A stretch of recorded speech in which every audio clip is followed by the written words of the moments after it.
Hello everyone, welcome back to my channel. This is Mansi Goyal. आज के हम लोग जो स्टार्ट करने वाला चैप्टर दैट इज आप्तोपदेश परीक्षा प्रमाण भी बोलते हैं इसी को। हमने प्रीवियस वीडियोस में परीक्षा क्या होता है, प्रमाण क्या होता है, टाइप्स ऑफ प्रमाण, ये सब कुछ बहुत अच्छे से डिटेल में पढ़ा है। पेपर 2 की पार्ट 1 की वीडियोज है, पार्ट ए की। पेपर 1 जो है उसको हमने पूरा कंप्लीट कर लिया। अभाव तक हमने जो अभाव पदार्थ है सप्त पदार्थों में, उसे हमने कंप्लीट करा है। तो स्टार्ट करते हैं आज आप्तोपदेश परीक्षा या प्रमाण। इसका मतलब क्या होता है, इनको हमने फर्स्ट प्रेफरेंस दिया। आयुर्वेदिक जो चतुर्विध परीक्षाएं हमने पढ़ी है उसके अंदर जो आप्तोपदेश है उसको फर्स्ट प्रेफरेंस दी गई है। कहा जाता है अगर आप्त नहीं होगा, आप्तोपदेश नहीं होगा तो किसी भी चीज की हमें नॉलेज नहीं होगी, और आप्तोपदेश के बिना हमें किसी और प्रमाण की भी नॉलेज नहीं होगी। तो चरक ने इस तरीके से इसे बताया है। और जब चरक ने नाम रखा था प्रमाण, तो उन्होंने सबसे पहली प्लेस किसको दिया, आप्तोपदेश को। और उन्होंने क्या कहा है कि जो हम त्रिविध परीक्षा करते हैं, जिसमें हम दर्शन प्रश्न स्पर्शन वाली परीक्षा जिसे बोलते हैं, रोगी रोग परीक्षा बोलते हैं, तो सबसे पहले हमें नॉलेज परसीव करने के लिए इसको हमें पता होना चाहिए। तो कौन सी परीक्षा की जरूरत है, आप्तोपदेश परीक्षा की। बिना किसी उपदेश के, बिना किसी नॉलेज के, बिना प्रीवियसली कुछ जाने किसी सब्जेक्ट को हम अटेन नहीं कर सकते। कोई ज्ञान उसके बारे में हमें नहीं मिल सकता। अगर हम खाली आंखों से देख रहे हैं, कोई प्रत्यक्ष कोई चीज कर रहे हैं, तो भी हमें उसके लिए हमें कुछ आप्तोपदेश, आप्त पुरुष द्वारा कहे गए वचनों की नीड है। सिमिलरली हमें अनुमान तभी लगेगा जब हमारे पास आप्तोपदेश प्रमाण होगा। अगर हम बात करें आप्तोपदेश लक्षण की, तो यहाँ पे जो आप्त पुरुष है उसी के द्वारा जो वचन कहे गए उसको हम आप्तोपदेश कहते हैं। आप्त कौन होते हैं, वो पर्सन जो अवितर्क, जिनको कोई डाउट ना हो नॉलेज का, कोई स्मृति में डाउट ना हो, किसी विषय के बारे में कोई डाउट ना हो, जो डिफरेंशिएट कर पाए कोई भी विषय के अंदर कि कार्य अकार्य क्या करा गया, जो किसी और चीज से कोई राग द्वेष आदि से अफेक्टेड ना हो। इस तरीके से जो चीजें होती है वो आप्त पुरुष द्वारा कही गई कहलाती है। Such person is having all these qualities, जिस पुरुष के अंदर ये सारी क्वालिटीज होती है, जिसको हम लोग कह सकते हैं आप्त पुरुष, तो वो इसमें ऑथेंटिकेट कर देता है कि हाँ वो कही गई बातें सिद्ध है। तो ये प्रमाण इसीलिए ऑथेंटिक माना जाता है कि आप्त पुरुष द्वारा कही गई चीजें जो है वो हम लोग सिद्ध मान रहे हैं। तो इसी के अंदर कुछ वर्ड्स बोले गए हैं, जैसे कि मत, उन्मत, मूर्ख, दुष्ट, वंजक। अगर ये प्रमाण, उस पर हम कंसीडर ये प्रमाण में नहीं करते। सिर्फ अच्छी बातें, अच्छी चीजें जो हमें ज्ञान दे रही है, वो सारी चीजें इसमें आती है। नेक्स्ट बात आती है लक्षण ऑफ आप्त। आपके लक्षण क्या है, इसका मतलब क्या है कि ऐसे पुरुष जिनमें रज और तम दो तरीके के जो मानसिक दोष है वो इससे बिल्कुल वो विकारित नहीं है। ये दोनों दोष नहीं है। जिसकी नॉलेज अनब्रेकेबल है, जो ऑथेंटिक है, जिसको सारे काल की नॉलेज है, प्रीवियस जो पास्ट है, प्रेजेंट है, फ्यूचर है, तीनों काल की नॉलेज है, जिसने बहुत तप और ज्ञान के द्वारा अपना बल एनहेंस करा है, उसे हम आप्त कहते हैं। और यही पुरुष, यही जो होते हैं, ये शिष्ट और विभुत कहलाते हैं। और इनकी टीचिंग के द्वारा पूरी सोसाइटी को एक्सपीरियंस, नॉलेज मिलती है किसी पर्टिकुलर टॉपिक की। तो यहाँ पे यही लिखा गया। और जो ये बातें बोल देते हैं उसमें कोई शंका नहीं होती, वो डाउटलेस बातें होती है, वो हमेशा सच बोलते हैं, वो डिवाइड होते हैं किसके, रज और तम के। तो यही लिखा हुआ है, आप्तस्तु यथार्थ वक्ता, आप्त is one who tells the विषय एज इट इज। और इसके बाद क्या लिखा है, आपको हर चीज की नॉलेज, मीनिंगफुल ट्रू कॉन्सेप्ट्स की नॉलेज, तत्व का ज्ञान होता है। यथार्थदर्शी निर्दोष तो भवती, जिसको यथार्थ ज्ञान हो, ट्रू नॉलेज हो, जो चीज एग्जिस्ट कर रही है, तो दोष रहित होंगे रज और तम से, और वो आप्त कहलाएगा।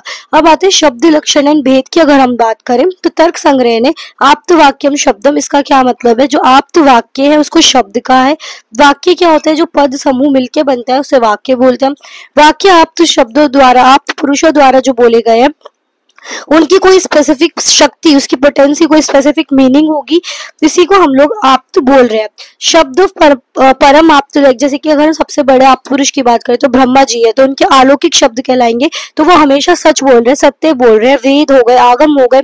लौकिक आप्त की अगर हम बात करें कि मतलब लौकिक आप्त हो गए जो लाइक पहले के जो ऋषि मुनि है, उनके द्वारा जो बात बोली गई है वो भी निर्दोषतव, मतलब कोई इसमें दोष नहीं है, वो हमें सिद्धांत के रूप में हम पढ़ते हैं।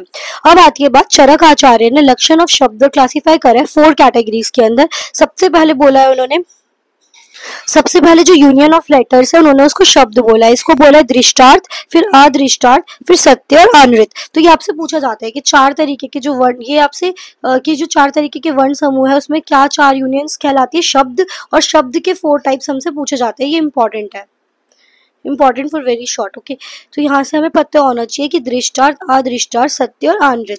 दृष्टार्थ की मतलब क्या होता है, ऐसे शब्द जो हम प्रत्यक्ष प्रमाण द्वारा सीख रहे, समझ रहे, परसीव कर रहे हैं, फिर उस शब्द को हमने देखा, समझा, और उसको दृष्टार्थ, उसके अंदर कोई दोष, अंडरगोष, प्रकोप, त्रिविध हेतु, अगर मान लो कोई बात हम बोल रहे, एग्जाम्पल की जो दोष है अगर वो प्रकोपित अवस्था में, तो हमें पता है वो त्रिविध हेतु से जाएंगे। तो डिजीज जो होगी उसे किससे क्योर करेंगे हम? शब्द उपक्रम से।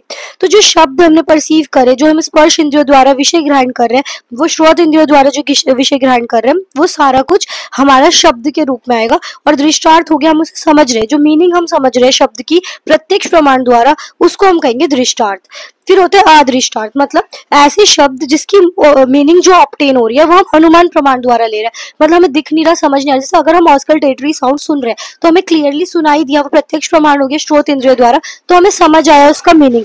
अदृष्टार्थ होगा जिसका कोई मीनिंग हम लोग डायरेक्टली परसीव नहीं कर पा रहे प्रत्यक्ष द्वारा, लेकिन वो हमें अनुमान प्रमाण द्वारा समझ आ रहा है, जो हम लोग समझ के कर पा रहे हैं, मतलब अपनी युक्ति यूज करके, अनुमान लगा के। तो एग्जिस्टेंस ऑफ, अगर हम पुनर्जन्म की बात करें तो वो एग्जिस्टेंस कहलाएगा अदृष्टार्थ। मोक्ष की अगर हम बात करें, सत्य की अगर हम बात करें, जो फैक्ट्स बोले गए हैं एज इट इज अगर वो सत्य है, आयुर्वेद के कोई उपदेश हो, कोई साध्य व्याधि का ट्रीटमेंट हो, कोई कर्म फल की अगर बात हो, तो वो सत्य कहलाएगा।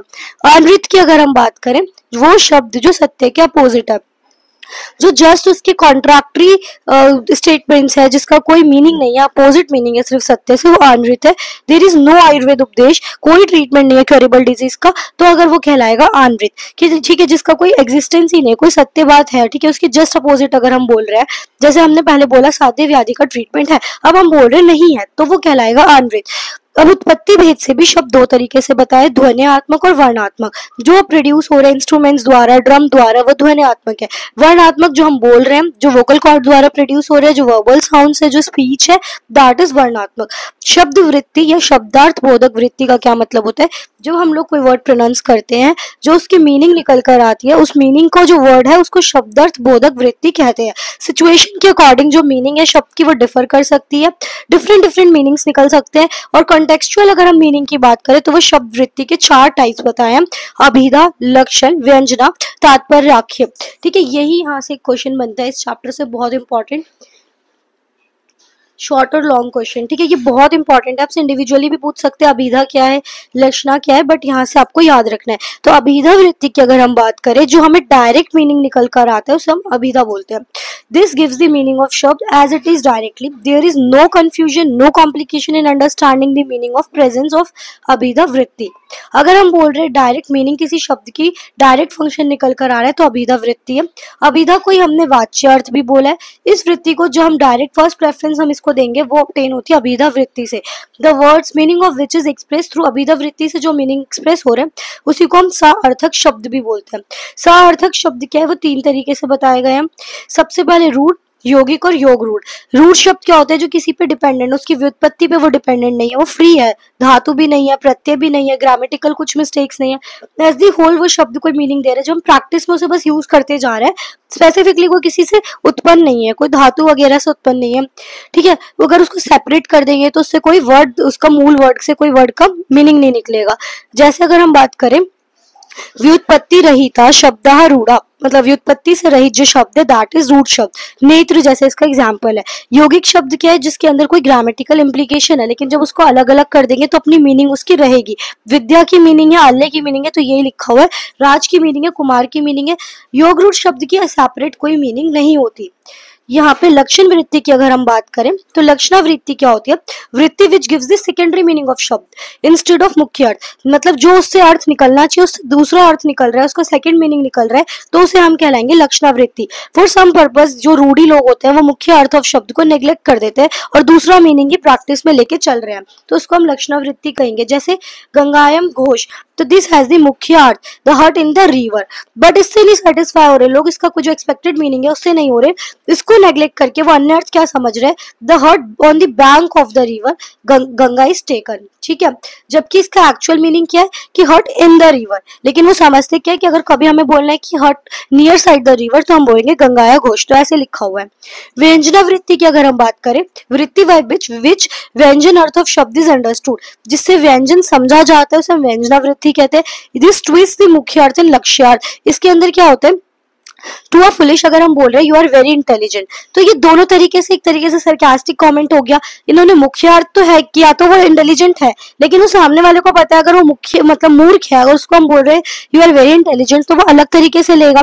तो इसने दोनों चीज अफेक्ट कर दी कि लक्षण भी लक्षण जो दूसरा लेना चाहिए ना वो ले पा रहा है, समझ पा रहा है खुद को मूर्ख, और साथ साथ में अगर वो मूर्ख है तो उसका मुख्य अर्थ नहीं ले रहा, तो हम बोलते हैं ना उसके ऊपर व्यंग कर दिया, सरकास्टिक कमेंट, तो व्यंग अर्थ हो गया इसका। दो तरीके के इसमें टाइप्स बताए, शब्द व्यंजन हो सकते हैं या अर्थ व्यंजन हो सकता है।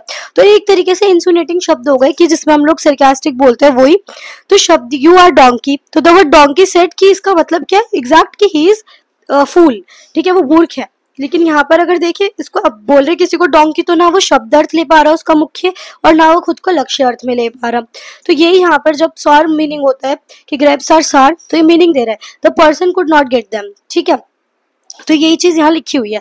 तात्पर्य और वृत्ति की अगर हम बात करें, कुछ ऐसे वर्ड्स जिसका मीनिंग हम नहीं समझ पाते इधर ना अभिधा से, न लक्षणा से, न व्यंजना से, तो वो मीनिंग हम ऑब्टेन करते हैं कॉन्टेक्स्ट में तात्पर्य वृत्ति से। तो यही लिखा हुआ है कि यहाँ पे सैंधव मान्यम, मुख्य अर्थ इसका मतलब क्या है सैंधव, ठीक है यहाँ पे। लेकिन बैटल फील्ड में इसका मतलब होर्स हो जाता है, किचन में इसका सैंधव लवण, जिसके अलग अलग जगह के अकॉर्डिंग कॉन्टेक्चुअल हम मीनिंग निकालते हैं, दैट इज तात्पर्य आखिर वृत्ति। तो इस तरीके से चार आपके क्लियर हो गए होंगे आई होप। फिर आते हैं वाक्य का स्वरूप कि वाक्य क्या है, वाक्य अर्थ क्या है, उससे जनन हेतु क्या है। वाक्य एक प्लांट कंजुगेशन है अलग अलग पद में जिसके अलग अलग मतलब होते हैं। जब उन सब पद को हम जोड़ देते हैं उस पद समूह को ही हम वाक्य कहते हैं। ईच पद ऑफ वाक्य has its meaning when these पद्स are arranged systematically to give the expected meaning, तो उसको हम वाक्य कहेंगे। और अरेंजमेंट इन्हीं शब्द की जब व्यवस्थित हो जाती है, एक इंटेंडेड मीनिंग निकल कर आता है, तो हम उसे वाक्य कहेंगे। देखिए यही प्लांट अरेंजमेंट जो सार्थक शब्दों की हो गई उसे हम सार्थक वाक्य कहेंगे। निरर्थक शब्द समूह जिनका कोई इंडिविजुअल मीनिंग नहीं है उसे हम लोग वाक्य नहीं कहेंगे। अगर किसी को सार्थक बनना है तो वाक्य का एक सर्टेन प्रॉपर्टीज होती है वो होनी चाहिए। वाक्य से ज्ञान मिलना चाहिए, उसका कोई अर्थ होना चाहिए, और यही प्रॉपर्टीज नेसेसरी होती है वाक्य को एक्सपेक्टेड मीनिंग देने के लिए, जिसे हम वाक्य अर्थ या ज्ञान हेतु भी बोल रहे हैं।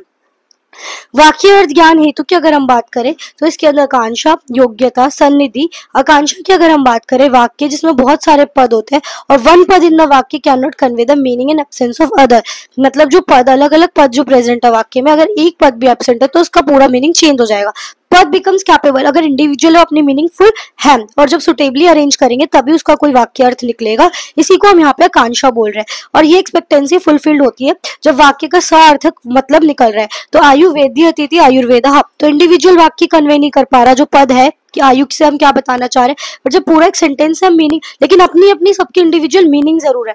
लेकिन अगर हम एक इंडिविजुअल सेंटेंस फॉर्म करें तो सबके पार्टिसिपेशन से जो हमें कंप्लीट सार्थक वाक्य चाहिए वो ऑब्टेन होता है। योग्यता की बात करें कि एब्सेंस ऑफ ऑब्स्ट्रक्शन इज योग्यता, कोई ऑब्स्ट्रक्ट ना हो वहां पे, वाक्य का सभी सार्थक बन पाता है जब उसमें कोई ऑब्स्ट्रक्शन नहीं होता, और कोर्स ऑफ अंडरस्टैंडिंग जो है वो वाक्य कहलाएगी। इसी प्रॉपर्टी को वाक्य की योग्यता कहलाएंगे। जैसे कि यहाँ पे अगर हम बात करें कि when there is no hindrance in understanding of meaning, जो मीनिंग समझने के लिए हिंड्रेंस क्रिएट होती है वो नहीं है, तो हम उसे कहेंगे कि वो वाक्य क्या कहलाएगा, योग्यता। ठीक है, जैसे कि वाक्य इज नो सार्थक because it hampers the actual meaning. अब यहाँ पे दिखा है जलेन सिंचती, तो ये सार्थक वाक्य है, लेकिन वहीनी सिंचती तो इसका कोई मीनिंग नहीं निकल कर आ रहा। सिंचन कर्म में आग का क्या रोल है, तो it is not possible by वहीनी, तो ये योग्यता कहलाएगी कि वो ऑब्स्ट्रक्ट हो गया। सन्निधि की अगर हम बात करें, जब पद वाक्य के प्रोनाउंस होते हैं कुछ बिना डिले के, तो वो सार्थक कहलाते हैं, और इसी प्रॉपर्टी को हम विलंब रहित प्रॉपर्टी उच्चारण सन्निधि कहलाती है। जो हमने वाइल प्रोनाउंसिंग वाक्य आयुर्वेदी अतिथि वायुर्वेदा, अगर हम इसे डिले कर देंगे इनके पदों के बीच का, तो कोई एक्सपेक्टेड मीनिंग ऑब्टेन नहीं होगा। तो यही जो कहलाएगी हैंस दिस सन्निधि should be there in pronunciation of वाक्य, मतलब जो रोक रोक के हम बोल रहे हैं, प्रॉपर मतलब प्रोनाउंस करना, मतलब बिना रोके, तो वो कहलाएगी सन्निधि उच्चारण, वो सही है विलंब रहित, और उसका एक प्रॉपर मीनिंग होगा। लेकिन अगर हमने ब्रेक कर करके बोला तो उसका कोई प्रॉपर मीनिंग नहीं निकल पाएगा। अब लास्ट नेक्स्ट आते शक्ति ग्रह हेतु। हर शब्द और वाक्य अरेंज होता है एक प्रॉपर मीनिंग देने के लिए, और जो वाक्य और शब्द की वो पावर कहलाती है उसकी शक्ति ग्रह। जो पावर अप्रीहेंशन की होती है, कोई मीनिंग प्रॉपर निकल कर आए किसी वाक्य से, वो शब्दों की शक्ति ग्रह पावर कहलाती है। ये फैक्टर रिस्पॉन्सिबल रहते हैं कि सेंटेंस को एक पावरफुल मीनिंग देने के लिए 8 तरीके के आपको शक्ति ग्रह हेतु बताए गए हैं, जिसमें आपका व्याकरण, उपमान, नेक्स्ट आपका कोश, फिर आप्त वाक्य, व्यवहार, फिर आपका वाक्य शेष, विवृत्ति, और लास्ट इज सिद्ध पाद सानिध्य, ये सारे आते हैं इसके अंदर। तो यहाँ पे हम एक एक करके अगर डिस्कस करें तो यहाँ पे व्याकरण आपको बताइए, धातु, प्रकृति, प्रत्यय, जो अलग अलग विभिन्न शब्द, विभक्ति, संधि, समास, जो भी वाक्य को शक्ति प्रदान कर रहे हैं उसे हम वाक्य को एक अंडरस्टैंड करने के लिए, एक मीनिंगफुल सेंटेंस बनाने के लिए कहते हैं इसकी व्याकरण। Vyakaran is basically grammar which helps to understand the meaning of शब्द और वाक्य। जैसे पठ धातु में प्रत्यय लगा, उसमें कोई विभक्ति लगी तो पठत्ती, पठामनी, इन सबका एक मीनिंग निकल के आया। उपमान क्या होते हैं? दो सब्सटेंसेस के बीच में जो रिजेम्बलेंस है, दो चीजों के बीच में जो रिजेम्बलेंस है, उसमें जो हेल्प कर रहा है वो अनकॉमन थिंग के साथ एक स्टैब्लिश करने में रिजेम्बलेंस, कॉमन थिंग्स को ऑब्जर्व करके। जैसे कि दंडेन, दंडकस्य, माश्वत, मशक, इस तरीके से वो कहलाता है उपमान। अब हम कोश की बात करें, ऐसी डिक्शनरी जो हमें प्रोवाइड कर रही है सिनोनिम्स, कोई मीनिंगफुल शब्द अंडरस्टैंड करने के लिए दूसरे शब्दों को, तो वो कहलाएगी कोश। ठीक है। आप्त वाक्य क्या होता है? जब आप्त वचन हमें पावर देते हैं अप्रीहेंशन की, कोई वर्ड की, कोई सेंटेंस की वैलिड ट्रुथ के लिए, तो वो आप्त वाक्य है। व्यवहार की अगर हम बात करें तो जितनी भी रूटीन एक्टिविटीज एल्डर के साथ अबाउट डिफरेंट थिंग वो नॉलेज दे रही है यंगर जनरेशन को, तो ऑब्जर्व करके कोई रूटीन डेली बिहेवियर सोसाइटी के अंदर, तो वो कहलाता है आप्त वाक्य। व्यवहार कहलाता है, व्यवहार का मतलब है जो हम रूटीनली अपनी एक्टिविटीज कर रहे हैं, किसी एल्डर को हम प्रणाम कर रहे हैं, जो भी हमारी डिफरेंट नॉलेजेस है जो हम यंगर जनरेशन को एनहांस पास ऑन करेंगे, वो सारा रूटीन, वो सारी daily behaviours with society, animals, वो सब कुछ कहलाता है व्यवहार। वाक्य शेष क्या होते हैं? जो हमें कोई वर्ड मिसिंग है और उसकी एक्सप्लेनेशन बता दी गई हो, तो अंडरस्टैंड हम खुद ही कर लेंगे कि ये वर्ड मिसिंग है। उस अंडरस्टैंडिंग को कंप्लीट सेंटेंस में पार्ट के उस वर्ड को एब्सेंट होने के बाद भी हम उसको प्रोनाउंस कर रहे हैं, दैट इज वाक्य शेष। We get the meaning of different, कि हम अगर हम बोल रहे हैं शिरा, पानी, पात, पार्श्व, तो हमारे दिमाग में खुद ही आ रहा है अच्छा हम पुरुष की बात कर रहे हैं, इन सबको जोड़ के हम समझिए किसी पुरुष को डिस्क्राइब किया जा रहा है, तो यही शक्ति वाक्य शेष कहलाती है। विवृत्ति की अगर हम बात करें, जब कोई डिस्क्रिप्शन, कोई इंटरप्रिटेशन किसी वाक्य द्वारा किसी मीनिंगफुल सब्सटेंस का, मीनिंगफुल वर्ड का निकल कर आता है, तो दिस एनहेंसेस द शक्ति ऑफ द शब्द, और उसी को हम अंडरस्टैंड जल्दी करते हैं। जैसे चिकित्सती का हमें खुद ही समझ कर निकाल रहे हैं कि अब इसको विवरण, इसका डिस्क्रिप्शन के चिकित्सम करोति, हमें क्लियर हो गया कि अच्छा इसके डिस्क्रिप्शन से इसका मतलब क्या होगा। फिर है सिद्ध बात सानिध्य, इसका मतलब क्या? Closeness of things related to शब्द। जो सानिध्य होते हैं ना वो क्लोज वर्ड के लिए यूज करते हैं। तो अगर हमारा सिद्ध बात सानिध्य की अगर हम बात करें तो जैसे अनकॉमन शब्द है ये, तो हमें इसकी प्रॉक्सिमिटी बताने, कितना वो क्लोज है किसी मीनिंगफुल सब्सटेंस के, तो हम उसको क्लियर कर पाते हैं सिद्ध बात सानिध्य।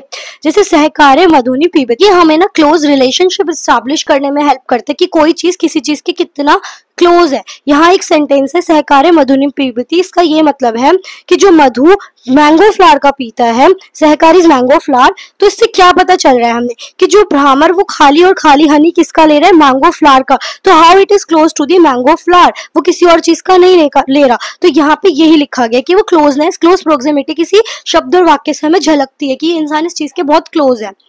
प्रैक्टिकल एप्लीकेशन पूछी जा सकती है आयुर्वेद में, तो लास्ट है ये कि आप्तोपदेश बहुत इंपॉर्टेंट रोल प्ले करता है आयुर्वेद शास्त्र में। बहुत सारे फैक्टर्स जो हमें प्रत्यक्ष अनुमान द्वारा समझ नहीं आ रहे, तो उसको समझने में भी हेल्प करता है। ये 3 परीक्षा है, जो त्रिविध परीक्षा है, उसके अंदर आप्तोपदेश सबसे फर्स्ट होती है, जो हम कैरी आउट करते हैं, फिर हम अपनी नॉलेज परसीव करते हैं फ्रॉम प्रत्यक्ष और अनुमान। जो वैद्य होता है उसको किसी भी व्याधि को प्रॉपर समझने के लिए आप्तोपदेश प्रमाण की बहुत नेसेसरी रहती है। उसके बाद चरक ने विमान स्थान 4th में बताया गया कि जो लिस्ट ऑफ ऑब्जेक्टिव्स हमें एग्जामिन करने हैं रोगी के अंदर, वो भी हम आप्तोपदेश प्रमाण द्वारा करते हैं।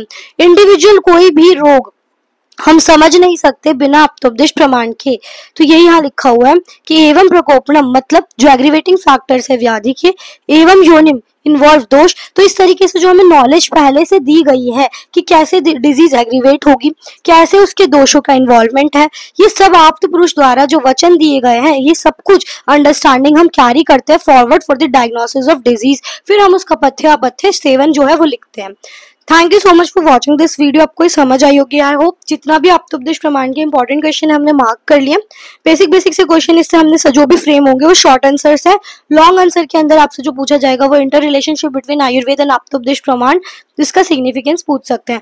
बाकी यहाँ से जो आता है वो आपका शक्तिग्रह हेतु के डिस्क्रिप्शन आ सकती है, पूरी उसके टाइप्स के शॉर्ट क्वेश्चन भी फ्रेम हो सकते हैं। Thank you so much. Stay tuned for further video.